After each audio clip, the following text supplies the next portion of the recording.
Jurassic Park starts with a huge metal cage being transported on the island. While one of the workers opens the cage, the creature drags him, and though others try to help, the man gets killed.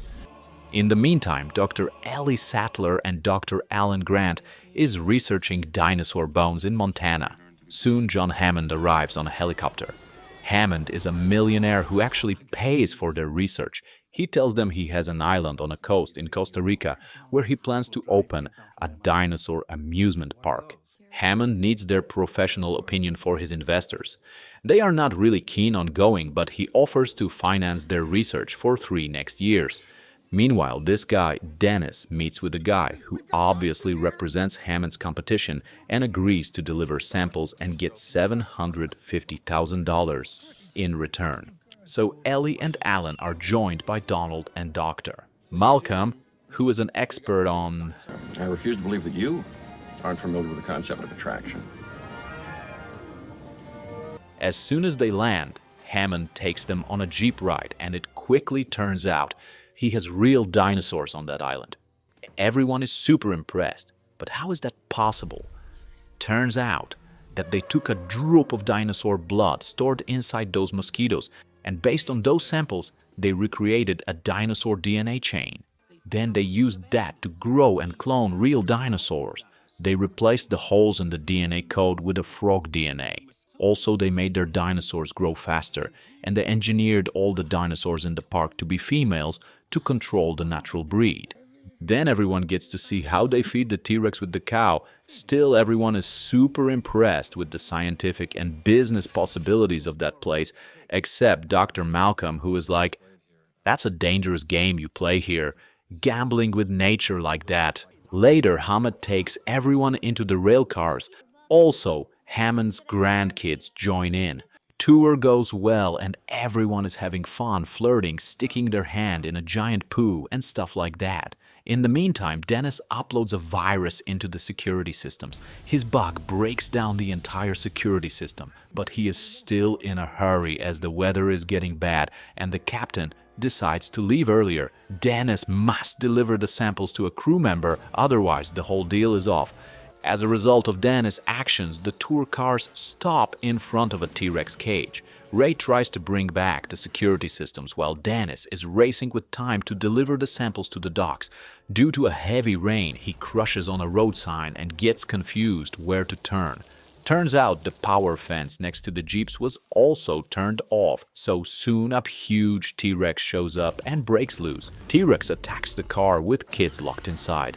Dr. Grant decides to help them and tries to draw the T-Rex attention by throwing a flare. It goes well until Malcolm decides to steal the show and not only gets injured but also leads the dinosaur straight to Donald, who is trying to hide in the toilet.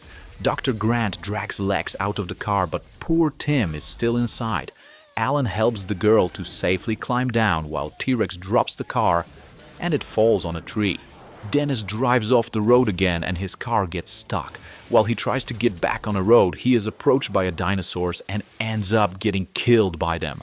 Dr. Grant climbs on a tree and manages to get Tim out of the wreckage before it falls down. Then Doctor gets the children on another tree where they can safely rest for a while. When they get down, they find dinosaur eggs under the tree, so it turns out they are able to breed in the wild. Grant figures that some African frogs are known to be able to change sex under the circumstances. So turns out Malcolm was right when he said, "Nature will find a way." Robert Muldoon, who is the head of security, and Ellie reach in and get him in their jeep. T-Rex spots them and tries to hunt them down, but they manage to escape. Ray decides the only way to bring back the system is to perform a manual reboot. It works, but the shutdown tripped the circuit breakers, so they need to reach them to bring the power back. Ray goes to do that, but when he is missing for a while, Ellie and Robert decide to go and bring the power. There's only one problem. This is Raptors territory. Robert spots their presence and decides to create a distraction, telling Ellie to run for the building. She manages to reach it. Meanwhile, Grant and the kids reach a huge electric fence. It's not working, so they decide to climb to the other side, but in the meantime, Ellie brings back the power and high voltage hits little Tim. Also, it turns out one of the raptors is in the building, and it tries to attack Ellie. Soon, she finds the remains of Ray and escapes outside. Robert is still playing hide-and-seek with the rest of the raptors. He almost takes one down, but it turns out the other one approached him from behind. End of the road for this guy. But at least Tim is okay, and they reach the main facility. Grant leaves them there and finds Ellie outside. While kids are eating, Lex spots a raptor shadow, so they hide in the kitchen. Creatures are smart enough to open the door and get inside. Things get tense as hell, but they manage to get out and lock one of the raptors. They meet Grant and Ellie and they get into the control room. Lucky Lex turns out to be a computer geek, so she gets into the system and locks the doors. Grant calls Hammond and tells him to call the helicopters. They get back to the main hall, and though the raptor is still after them, a T-Rex shows up at the last second and attacks it. Scientists and kids manage to escape and get on the jeep. They get on a helicopter and fly away, leaving the island under the creature's control. The Lost World Jurassic Park starts with a scene showing a rich family that is enjoying a nice picnic on a tropical island. Soon Kathy meets a small dinosaur, she feeds it, and more of them show up. They are hungry, and since she doesn't have enough food to feed them all, they injure her. Then we see Dr. Malcolm gets on a subway and goes to meet Hammond. He argues with his attorney as he was the only one who revealed what happened on that island. Since the rest kept silent about it, no one believed Malcolm, and now everyone thinks he is insane. Hammond tells Malcolm there is another island that actually was like a factory where they really breed the animals. A hurricane hit that island, wiping out the facilities, but after 4 years, the dinosaurs are still there and they are living large. Since the accident with that family, there is a plan to exterminate the life on that island, and Hammond wants to deliver the proof it's worth to keep them alive. Hammond wants Malcolm on that team. Actually, he already sent his girlfriend, who appears to be a paleontologist, there. The rest of the team is Eddie Carr and Nick Van Owen. Also, Malcolm's daughter shows up and she is mad that he leaves her and tells her to stay with Karen, whoever Karen is. They get on the island. Soon they are approached by the dinosaurs, but these ones are not hostile. Sarah is also there. And guess what? Malcolm's daughter somehow also came along hiding in the car. Ian wants to return instantly, as he feels it's not a safe place for a kid. Plus, he wants to get Sarah out of there, but she is like, dude, that's my career, and I'm staying. Then, like a dozen choppers arrive. This Roland Tembo guy is really after a T-Rex. He finds a nest and kidnaps a little one to lure the grown one. Nick and Sarah set the captured dinosaurs free, creating chaos in the camp. He also helps the baby T-Rex. Creature has an injured leg, so they give it treatment. But soon, his parents show up looking for him. They give them back the baby, but the creatures push their truck down from the cliff, leaving them hanging. Eddie gets back trying to help them after he drove Malcolm's daughter into a safer place. He tries to drag them back, but T-Rexes strike again and begin to tear his car apart.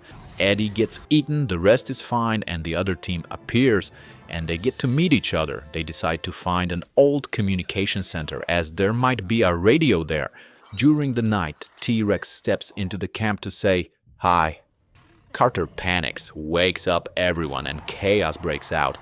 Part of the team went straight into the raptors hiding in the long grass, becoming a high-protein meal for them. But Malcolm and his team made it out alive. Nick spots the structure they are looking for, so he decides to go alone to move faster. He gets inside and finds the power generators. He tries to use the radio to call for help and manages to reach the operator. Soon the rest gets to the facility, but Sarah gets attacked by a raptor. Ian creates a distraction, and they get inside while hides in a car. Still, creatures try to get them, so they climb up, and Kelly does this.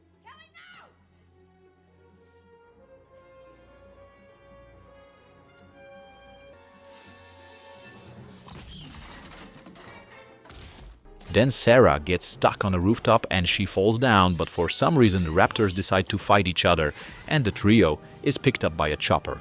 Meanwhile, Roland captured his T-Rex and now they are transporting it on the mainland. Back in the US, Ludlow gathers for a press conference, but he is interrupted as it turns out something is approaching the docking area really fast. Turns out during the journey, T-Rex got loose and killed everyone on board. Soon it jumps out and heads forwards into the city. Looks like it's looking for the infant. So Sarah plans to use it to lure the creature.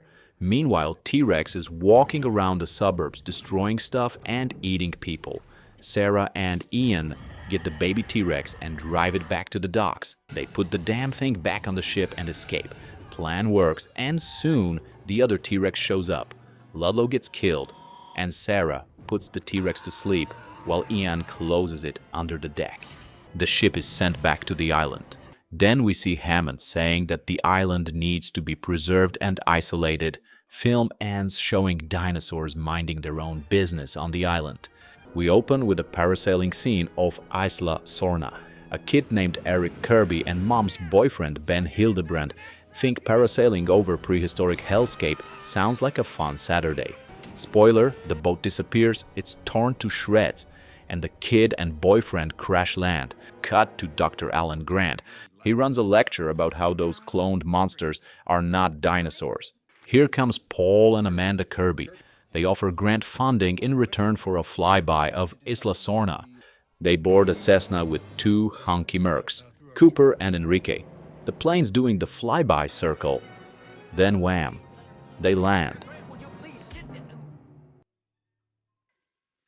Enter Spinosaurus. It charges, crushes the pilot, stomps a lunatic merc, and rips the plane apart. We get forwarded to the real-world WWE, Spinosaurus vs. T-Rex, where the Spinosaurus goes full Thanos and snaps the T-Rex's neck like a prodigal ant. Plot analysis: they kill the iconic dinosaur at minute 25. After the carnage, Grant finds out they lied. No trust fund job. They're middle-class freaks who used Grant like a Raptor GPS. Eventually, they stumble into a facility. It's a ruined lab, straight out of Science Regret Monthly. While they explore the compound, a male velociraptor attacks Amanda. The group flees the building, while the raptor calls for help. Grant picks up Billy's satchel that he dropped and becomes separated from Billy and the Kirbys. Udesky is also separated and runs into the jungle, wherein more raptors await and attack him. The raptors use his crippled body as a trap to lure Billy and the Kirbys from the tree they climbed to hide. Meanwhile, Grant suspects that the raptors are searching for something while observing two of them communicating, and is later ambushed by raptors.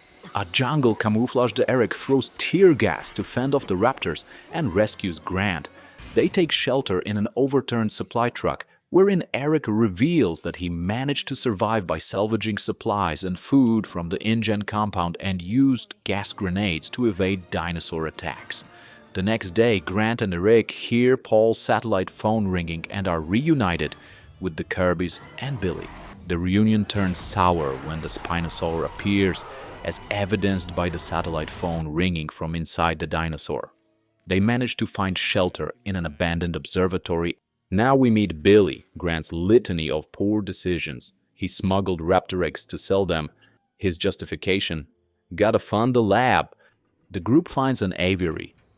They cross a swaying bridge on stilts and, holy hell, pteranodons appear.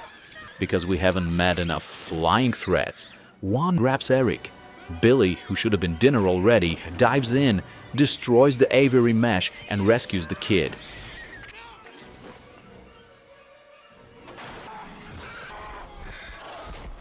So they decide to float downriver. Yes, on this island of prehistoric nightmares. The most logical plan is a peaceful canoe trip like it's summer camp, and not a full-blown extinction simulator. And wouldn't you know it, they finally get the satellite phone back from a fresh pile of dino dung. The phone was passed, digested, and is now part of a steamy pile of excrement.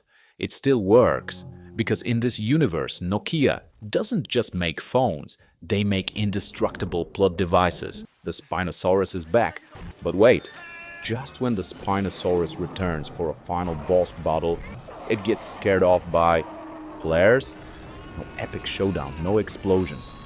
Just fire sticks and a lot of yelling. The movie basically rage quits the dinosaur arc right here. The Raptors finally catch up.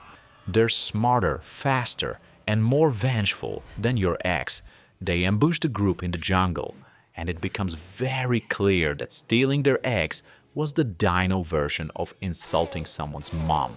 The eggs are returned to the Raptors, and using the Raptor resonating chamber, Grant fakes a signal that momentarily confuses the carnivores, who retreat with their eggs when they hear the approach of some helicopters. Moments later, helicopters show up. Marines, guns, actual resources. Alan, Eric, Amanda, Paul, and a resurrected Billy fly away as the camera pans over the island of regret one last time. Welcome to Jurassic World, where common sense is extinct. We open with a hatching dinosaur egg, and boom, smash cut to kids packing for a trip. These two brothers, Gray and Zach, are getting shipped off to Jurassic World. We meet Zach, the older brother. He's peak teenage indifference, hormones, headphones, and zero interest in not dying. Gray is younger, smarter, and running on raw dinosaur trivia and Capri Suns. They get on a monorail, and we're welcomed to the park via hologram. Then we cut to Claire, the park's operations manager, who is more tightly wound than a velociraptor on Red Bull. She's all business, no fun, and dressed like she's ready to sell you a condo, not outrun a dino apocalypse. Claire's like, let's talk park analytics and consumer trends. Enter the big bad concept, Indominus Rex, a genetic Frankenstein monster cooked up in a lab because the park needed a new attraction. Claire introduces it like it's a cool new iPhone. We made it bigger, scarier, with more teeth. Then there's Owen Grady, the raptor whisperer, played by Chris Pratt, doing his best tough guy who flirts with reptiles and women combo. He trains raptors like they're golden retrievers. Seriously, he's out there going. Blue! Good girl. As if this thing wouldn't tear your femur out for sneezing wrong.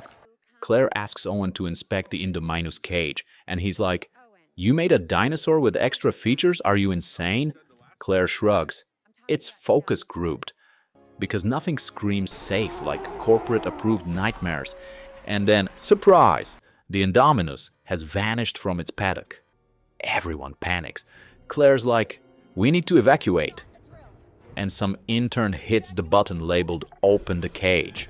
Classic. Owen barely escapes. Some guy becomes red paste. Indominus peels out of there like it's the Fast and Furious Dino edition. Now the park's on lockdown, which means nothing because 20,000 guests are still casually sipping margaritas next to a mosasaur that could eat a school bus. Speaking of the mosasaur, this sea monster is just chilling in a tank waiting to be relevant. It eats a great white shark in one gulp like sushi. Zach and Gray sneak away because family trauma, and also the script needed a reason for two children to go on a personal tour of Deathland. They hop in a gyrosphere, a hamster ball for humans, and roll into the dinosaur fields. Then the Indominus shows up. It tears through the forest, flips the gyrosphere like a salad bowl, and chases the boys through the jungle. These kids dodge trees, teeth, and trauma, but never lose their ability to deliver witty one-liners. Because apparently, when you're about to be disemboweled, the best response is, wow, this is so cool. Meanwhile, Claire is like, my nephews are in danger, and Owen's response is to grab a gun and a vest. Because masculinity. She shows up in heels and a white blouse like she's going to a business meeting, and he's just judging her the entire time. She's like, I can run in heels, and he's like, we'll see. Spoiler, she can. Because nothing dies in this movie faster than physics. Then we meet Vincent D'Onofrio. He wants to use the Raptors as soldiers. Because when has using uncontrollable killing machines ever backfired in this franchise? The boys end up at the original Jurassic Park Visitor Center because nostalgia bait is stronger than logic. They hotwire a 1993 Jeep because apparently 12-year-olds are born with mechanic degrees. As they are leaving, Claire and Owen hear their departure and try to get one of the Jeeps started themselves, but before they can, the Indominus arrives and attacks them. They barely escape with the Indominus close behind, but she is distracted by a helicopter overhead. Masrani has outfitted his helicopter with 2 officers and attacks the Indominus. The I-Rex breaks through the wall of the aviary and the pterosaurs escape. Owen and Claire horrifically watch the pterosaurs attack Masrani's chopper, causing it to crash, killing Masrani and the 2 personnel. After arriving in Main Street, Zara finds the 2 children only to be snatched up by a pteranodon. Claire and Owen arrive and Owen and the ACU begin shooting down the animals. Owen is attacked by a dimorphodon, but Claire saves him. They share a kiss as Zack and Gray arrive and are reunited with their aunt. InGen's private security division, led by Vic Hoskins, takes control of the park after the death of Masrani. The military greenlights the Raptor team mission. Owen leads Blue, Charlie, Delta, and Echo on motorcycles into the jungle.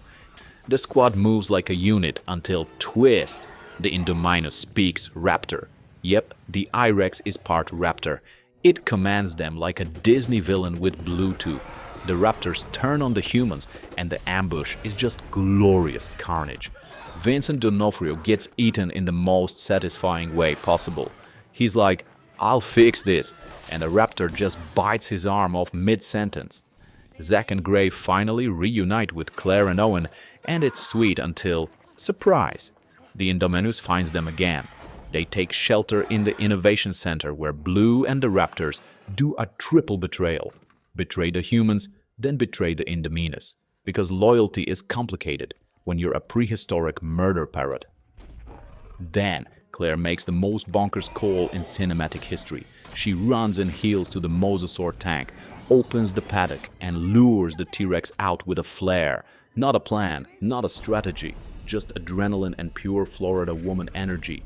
The T-Rex charges out like it just got woken from a nap and immediately starts brawling with the Indominus. Blue tags in like it's WWF Raw. Just when the I-Rex is about to win, bam! Mosasaur leaps out of the tank and eats it whole like a dino lunchable. This aquatic beast gets the final kill shot like, "Thanks for waiting, I was finishing my coffee." The T-Rex limps away like a true queen.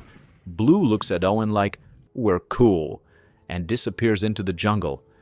Claire and Owen walk off together, because nothing builds chemistry like 24 hours of terror. Jurassic World is in ruins. Claire's out of a job. And the only lesson learned is, don't build a dinosaur theme park. Jurassic World is basically what happens when capitalism, hubris, and bad parenting have a baby. And that baby gets eaten by a hybrid lizard with cloaking powers. Jurassic World, Fallen Kingdom, or as I like to call it, Dinosaurs and Dumb Decisions. We open at night because nothing ever goes wrong at night in a Jurassic movie, right? A bunch of guys in raincoats are sneaking onto Isla Nublar like they're trying to salvage dino DNA from the wreckage. A guy in a submarine pokes the Mosasaurus skeleton.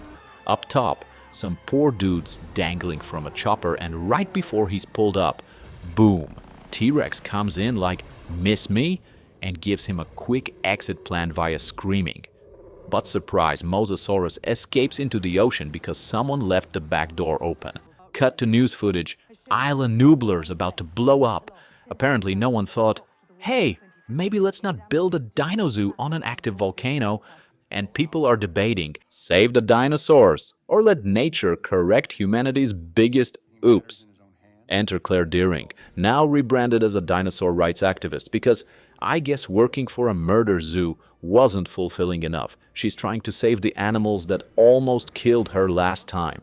We meet Franklin, the scared IT guy whose job is to scream and touch buttons, and Zia, the paleo veterinarian who's never seen a dinosaur before. Claire gets a call from Benjamin Lockwood, a character retconned into the franchise like, hey, remember John Hammond's old partner? No? That's fine. Neither do we. He wants to move the dinos to a safe island.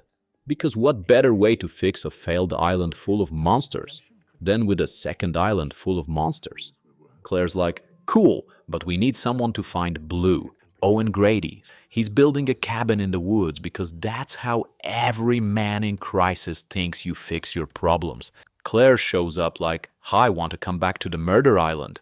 And Owen's like, hard pass. But then she mentions Blue. his beloved pet raptor slash dino daughter slash plot device. So he says yes because nothing says emotionally stable like flying toward a lava-covered dino prison with no plan. Cut to Isla Nublar. It's beautiful, sunny, and 3 seconds from a fiery death. We meet Ken Wheatley, a mercenary who looks like he eats bullets for breakfast. The team splits up. Zia and Owen look for Blue, while Claire and Franklin reboot the dino tracking system. Owen finds Blue and tries the whole "hey girl, remember me" routine. But before their reunion can end in hugs or homicide, Wheatley's men show up and tranquilize Blue. Owen gets shot with a tranq dart and collapses. It's okay though, he escapes by rolling away from lava. Not running, rolling, like a roasted chicken with abs. Meanwhile, Claire and Franklin are trapped in a gyrosphere being slowly filled with lava and water. Don't worry though, Owen shows up, somehow completely dry and unbothered, and saves them by shooting the glass. It's Jurassic logic. Bullets fix everything. The mercs load the dinos onto a ship and Claire's crew sneaks aboard. They watch Blue being operated on, and Zia suddenly goes full ER mode even though she's never touched a real dinosaur in her life. She just shouts, "He needs blood!" What dino do they get the blood from? T-Rex. So let's recap. They sneak into a murder dino cage, draw blood from the throat of a sleeping T-Rex, and somehow don't die. This is how you know this movie was written during a Red Bull binge. The ship docks at Lockwood Manor back on the mainland, which is basically an evil lair disguised as an old mansion. There we meet Eli Mills, Lockwood's assistant and walking corporate evil cliché. He's planning to auction off the dinosaurs like their Prada handbags for rich warlords and technobros. Plot twist, he's also breeding a new monster, the Indoraptor, because clearly the last monster hybrid killed too few people. Meanwhile, Lockwood's granddaughter Maisie is poking around the mansion, being suspiciously precocious. She finds out Eli's plan and goes to tell Grandpa, but oops, Eli murders Lockwood off-screen. Maisie gets chased around the house like she's in a Scooby-Doo episode but with more teeth. She hides in dumbwaiters, runs across rooftops, and ends up finding Owen and Claire, who've been imprisoned in a dino basement because, well, evil plan reasons. Owen breaks out by having a Stygimoloch headbutt the wall. I wish I was making that up. Now we get to the dinosaur auction, a scene that feels like eBay for evil billionaires. There's a guy from Russia, a guy from Saudi Arabia, and probably Jeff Bezos in disguise.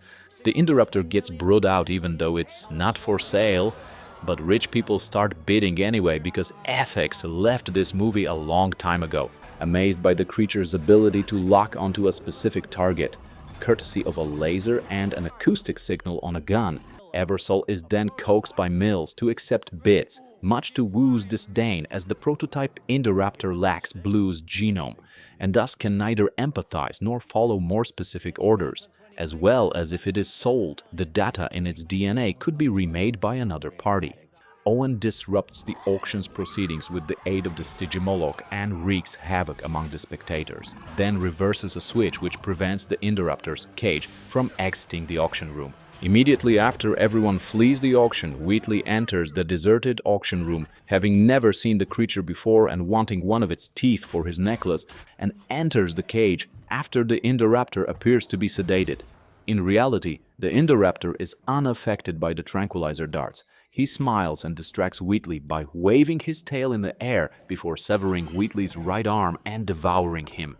Suddenly, the dino breaks loose and starts hunting people for fun. Owen reunites with Claire and Maisie and the three encounter Mills. Mills reveals to Owen, Claire and Maisie that she is actually a clone of Lockwood's beloved daughter who had perished in a car accident.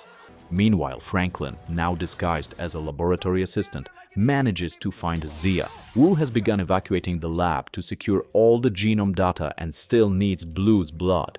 He orders Zia to get Blue's blood for him, to which Zia reveals to Wu that she had given Blue a transfusion of T-Rex blood. Franklin then injects 20 cc's of carfentanil into Wu's neck. This leads Zia to unleash Blue, who acknowledges the two for saving her before attacking the mercenaries. Zia and Franklin discover a hydrogen cyanide leak near the laboratory, which will kill all of the dinosaurs if it spreads to the encaging area. The Indoraptor hunts Maisie through her bedroom, and right when it's about to eat her, Owen shows up with Blue, and we get the final boss fight. They fight across rooftops, staircases, skeletons, and eventually, Blue does a sick WWE move and throws Indoraptor onto a spiky skull display. The dinos are trapped in the basement, and there's a gas leak. Claire's about to hit the button to release them, but she stops. She finally realizes maybe releasing giant killers into the suburbs is bad. Then Maisie hits the button anyway. Why? Maisie's logic. They're alive like me. Now the dinosaurs are loose in America. Final scene. Dinosaurs roaming highways, surfing waves, landing in Vegas. Dr. Ian Malcolm shows up again, mutters, "Welcome to Jurassic World," and boom, credits roll. Jurassic World, Fallen Kingdom. Proof that the real extinction event is the franchise's logic. Jurassic World Dominion opens with a newsreel montage showing dinosaurs living among humans. We get pterosaurs stealing babies, raptors racing motorcycles in Italy, and a T-Rex interrupting a drive-in like it's about to pitch its new Netflix special. It's chaos, global chaos. Remember when dinosaurs were special? Now they're just oversized pigeons wreaking havoc at Starbucks. We used to run from them in awe. Now we're dodging them in traffic. Cut to Claire Deering, former park manager turned Dinopeda agent, breaking into a dinosaur breeding mill. You know what's scarier than a T-Rex? The logistics of feeding one in a shed. She and her Jurassic Justice League rescue a baby Triceratops while being chased by evil cowboys in tactical vests. I'm not kidding, this movie has black market dino wranglers who dress like G.I. Joe after a glue accident. Claire escapes. Meanwhile, Owen Grady, Chris Pratt, aka Mr. Raptor Whisperer, is out in Montana. He's on horseback, lassoing a Parasaurolophus in the snow, like it's a scene from Yellowstone Cretaceous Edition. Because apparently climate change affects everything except dinosaurs. And of course, Owen does the hand thing. You know the one. The universal signal for "please don't eat me, I'm in the sequel." Remember Maisie Lockwood, the cloned kid from Fallen Kingdom? She's back. And now she's angsty, feral, and being hidden in a log cabin by Owen and Claire like she's the human version of the Ark of the Covenant. They say she can't go out or be seen, but they let her ride a bicycle into town daily. She's mad because she's not normal. No, kid, you're a clone. You're basically a test tube on legs. Meanwhile, Blue, Owen's pet raptor and part-time philosopher, has a baby named Beta. Why? Because this movie is a beta test for audience tolerance. Blue shows up, makes a sad chirp, and Owen promises to get her baby back like it's taken for Jurassic vengeance. Cue Liam Neeson's speech, "I don't know who you are, but I will find you and I will pet your raptor."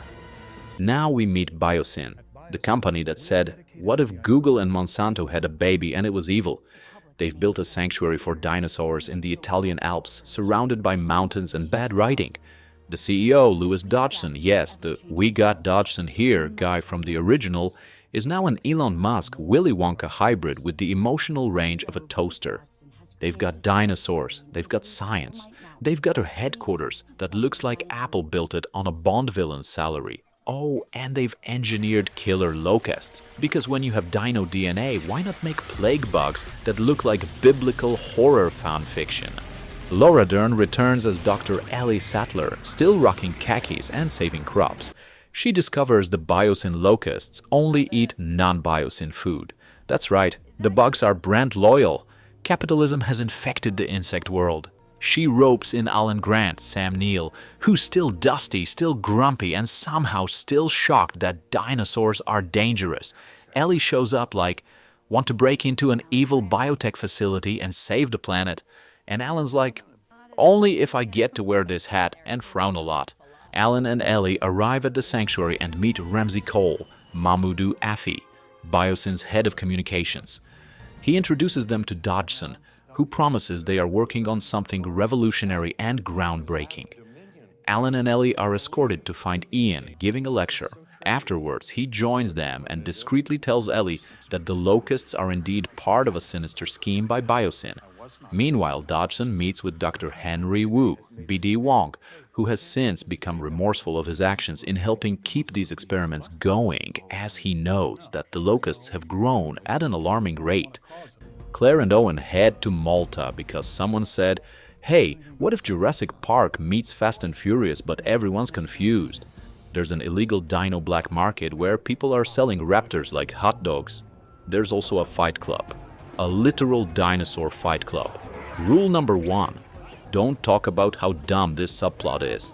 An associate of Dodgson's, Sonoya Santos, calls him to say that Maisie and Beta have been transported separately to Biosyn HQ. Claire meets Kayla Watts, a pilot who flies for the vendors.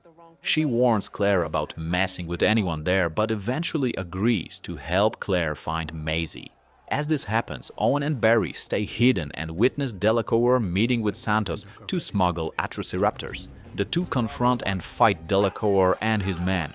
Owen orders him to say where Maisie and Beta are, and he just gives him Santos' name before he gets eaten by dinos in the fighting ring. Claire fights Santos with a laser pointer that turns dinosaurs into heat-seeking missiles. She points it at Claire and boom, we've got the world's dumbest weapon. Don't worry, I brought the Velociraptor laser app. It's only $2.99 on the App Store. Santos kidnaps Maisie and Beta and ships them to Biosyn like they're Etsy orders. Maisie arrives at HQ and meets Wu. He explains to her that she's not a clone of Charlotte's, but her actual daughter who was reproduced asexually just like Beta. Maisie watches video footage of Charlotte, Elva Trill, and sees when she was pregnant with Maisie. Charlotte suffered from a disease, but she managed to alter Maisie's DNA to remove all traces of the disease. Wu hopes that by studying Maisie's DNA, he can reverse the locust outbreak by altering their DNA. Alan and Ellie sneak into the containment room for the locusts to get a DNA sample just as Maisie tries to escape with Beta. Dodgson sounds the alarm, which causes the locusts to swarm around Alan and Ellie, but they manage to get out safely. They meet Maisie, who knows who they are, and vice versa. She joins them as they run. They are found by Ramsey, who agrees to help them because he finds Biosyn's work to be unethical. He sends them away in a monorail to safety. Meanwhile, the plane gets shot down and Claire ejects into the forest canopy and somehow lands gently. No broken bones, just good hair. Claire is now in a dino-infested forest doing stealth missions like she's in The Last of Us, Leaf Edition. She hides from a Spinosaurus, a blind Freddy Krueger chicken with scythed arms and anger issues. Meanwhile, Owen and Kayla, an ex-Air Force pilot with zero backstory but infinite sass, land their plane. They run from an angry Pyroraptor that swims. That's right, we've got a swimming raptor. Because at this point, who cares about biology? Ian works with Ramsey to get back to Ian's friends. He helps them escape the dinos by freeing them from the enclosure. Everyone finally meets at Biosyn HQ. The old cast, the new cast, the clone, the baby raptor. It's like Avengers Endgame if every Avenger was confused and covered in dino spit. Dodgson then sets fire to the locust lab to destroy evidence. The flaming locusts break free and begin flying out into the open. The group is then stalked by the Giganotosaurus, who almost gets Maisie, but she escapes. Ian fends it off by throwing a burning cloth into its mouth. While the heroes work on an escape plan, Biosyn starts to burn to the ground, forcing the employees to flee. Dodgson attempts to get away in the monorail, but is cornered by a trio of Dilophosaurus, who make a meal out of him. Beta comes upon the heroes and is sedated so they can safely bring her along. They are also found by Wu, who has found a way to alter the locust's DNA to stop the spread. Just as the group prepares their leave, the Giganotosaurus reappears, but is then caught between the T-Rex and the Therizinosaurus. The humans flee to avoid the dino fight, and it ends when the T-Rex pushes the Giganotosaurus into the Therizinosaurus's claws. Upon returning to safety, Alan and Ellie rekindle their romance and later head to Washington, D.C. to testify against Biosyn. Wu's work is a success and stops the locust spread. Owen, Claire, and Maisie return home and reunite Beta with Blue. Before retreating back into the forest, Blue shares one last look with Owen, with her noting that humanity will someday learn to coexist with the dinosaurs. Alright, buckle up, because Jurassic Park Rebirth is basically Dino Disaster the road trip, with a splash of pharmaceutical greed, family drama, and the moral of the story being, don't eat a Snickers near a genetically engineered murder lizard. 17 years ago, in a top-secret InGen lab on Ile Saint-Hubert, we meet scientist Williams. He's working on mutated dinosaurs because apparently the normal weren't enough of a problem. Everything's fine until Williams brings a Snickers into the containment chamber. The wrapper gets sucked into the door. The safety system says nah, and bam, containment breach. Enter the Distortus Rex, aka the love child of a T-Rex and your worst nightmare. Williams is instantly turned into a Lunchables. Dinosaurs have been living on Earth long enough for everyone to get bored of them. Most are dying out thanks to climate change. Pharma rep Martin Krebs is stuck in traffic because an Apatosaurus is having a very public midlife crisis. He meets Zora Bennett, Scarlett Johansson, ex-military, all business, and probably wondering why she signed on to this script. Krebs brings her to a closing dinosaur museum to meet paleontologist Henry Loomis, Jonathan Bailey, because nothing says serious mission briefing like a gift shop that's 90% off. Krebs wants to go to Ile Saint-Hubert for DNA samples for medicine, supposedly. They head to Paramaribo to meet Duncan Kincaid, ex-colleague of Zora's and owner of the tough but soulful leader archetype. Team includes Bobby Atwater, Nina, and Leclerc. Everyone debates whether killing dinosaurs for medicine is noble or just capitalism with extra steps. Ruben Delgado is boating with daughters Teresa and Isabella, plus Teresa's useless but hot boyfriend Xavier. Ruben hates him because he is useless but hot. Then the boat gets sideswiped by a mosasaur, capsizes, and everyone barely survives. Xavier, in true Xavier fashion, almost becomes sushi. The team picks up the Delgados after hearing the distress call. Then, plot twist, Spinosaurus show up to tag team hunt with the mosasaur. Bobby is immediately yanked underwater because apparently his contract had an early exit clause. Teresa tries to radio for help, but Krebs, in full jerk mode, fights her for the radio. She falls overboard. Xavier jumps in after her, followed by Ruben and Isabella. Meanwhile, Zora's doing the actual job, darting the mosasaur for a DNA sample, then getting yeeted off it and parachuting back. Like this is Fast and Furious, Dino Drift. Duncan crashes the boat onto Ile Saint-Hubert because why arrive alive when you can arrive dramatically? While unloading gear, Nina gets snack-riffed to a Spinosaur. The rest trek inland and find the Titanosaurs. Henry gets emotional because science. Zora darts one for DNA. The Delgados wander off looking for people. Xavier starts becoming slightly less awful.